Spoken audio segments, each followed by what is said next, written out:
Well, we're still on looking at the United States election. Well, it's still bedtime for most of them. They really can't wait to see the daylight and cast their ballot. But there's also been the early voting, which has also ended in the United States. But we'll have Chris Akiri, who's helping us to dissect and look at some of this. Before the break, we did say we're going to look at the television media phenomenon for Trump and how that has helped propel him to becoming the candidate for the Republicans, which also came as a big surprise to even Jeb Bush. Yes. How did that happen? Well, you know, there is corruption everywhere, including the media. Even in the United States, there is corruption there. And this man is a billionaire. No, he has some money to fling around, and it's not impossible that money has exchanged hands somewhere. And so the media started paying tribute to him, talking about him in glowing terms, until he became uncontrollable. They didn't know that he would be like this. Well, they probably took his money and then propped him up, you know, and he became very famous, very popular with the party, until he went from the sublime to the ridiculous. And as of today, the media in the U.S. cannot tolerate him again. And so he has now come back to say the media is corrupt. And so there is nothing he's ready to accept, you know, about the media, including the elections that will take place today. He will accept the result of the elections only if he wins. So you see, this is, you know, there is the name, what's the name? You know, you have created a God which kills you. So he is like a God that has been created by some people, that's the media, and he is trying to kill the media now. So that's a problem with him. I'm trying to remember the name. There is somebody who created a devil, and the devil turned back to kill him. You know. I also remember because I have an idea of yes, what you're trying to get yes. at. But let's move to Mark. Right? She's got the smile on her face. Yeah, I can see the smile too.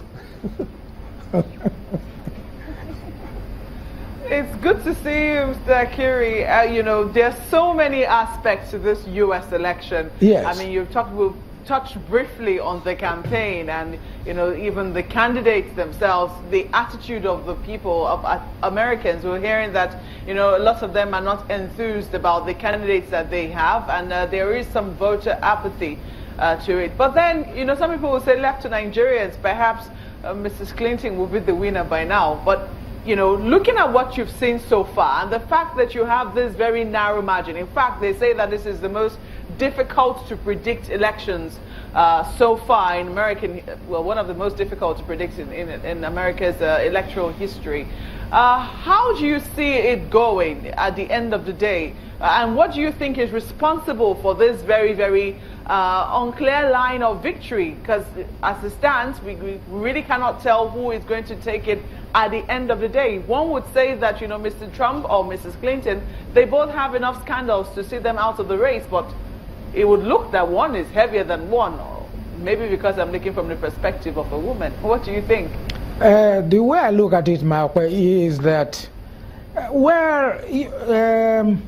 if Americans themselves say this election is difficult, it's going to be too close to a core, no other person could say otherwise. Otherwise, as far as I'm concerned, Hillary Clinton is going to be the winner. That's the way I look at it. Because you see, one thing is very important. If you don't win the electoral college vote, you know, the magic number, get to the magic number, so-called magic number of 270, you cannot be president of America. Now, meanwhile, Hillary Clinton has got 268, you know, electoral college votes. In contradistinction to Donald Trump's 204. That as at last night. Now, and so much depends on what happens in the states of Florida, North Carolina, and Philadelphia.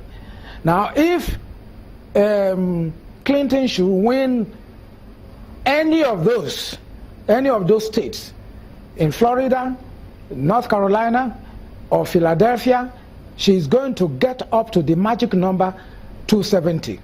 And so once she gets there, there should be no problem.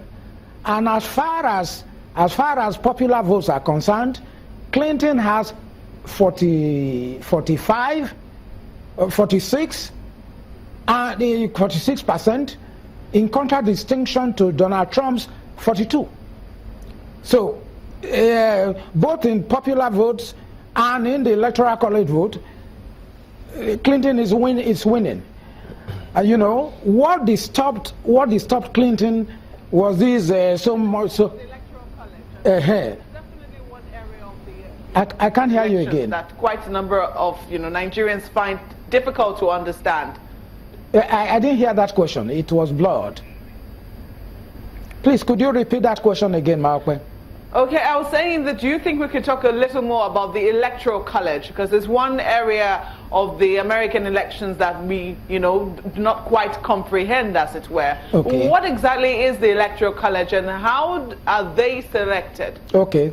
Now, the electoral college, the House of Representatives in America has 435 electors. They are allowed 435 electors. The Senate in the United States of the Congress has 100. That makes it 535. Now, the District of Columbia has 3 electors. So that's 538. Add imaginary 2. That's 540. Now, when you multiply that one by 100 and you divide it by 200, you get 270. Now, that is the so-called magic number. There's nothing magical about it. It's what I've just told you. 435 House of Representatives, 100 Senate, and 3 for the District of Columbia. That is 538, but plus 2 imaginary numbers, and that's 540. Now, when you multiply that one by 100 and you divide it by 200, you will get 270. So that's the magical number that you must get up to before you can become President of the United States. And today, like I was saying, Clinton has 268, and this man has 204. The distance is quite wide. So both in the electoral college, both in terms of the electoral college votes and the popular votes, and even if you don't win the popular vote, and I'm very sure that Clinton is going to win the popular vote as well. Even if you don't win the popular vote, as long as you are able to cross the Rubicon to 270, now you are very much likely to become President of the United States. An example was in 2000 when George W. Bush got 271 as opposed to this 271 electoral college votes, as opposed to Al Gore's 266. Even if Al Gore won the popular vote, but because George W. Bush won the electoral college vote, he became President of the United States of America. And I'm sure the same thing is going to happen today.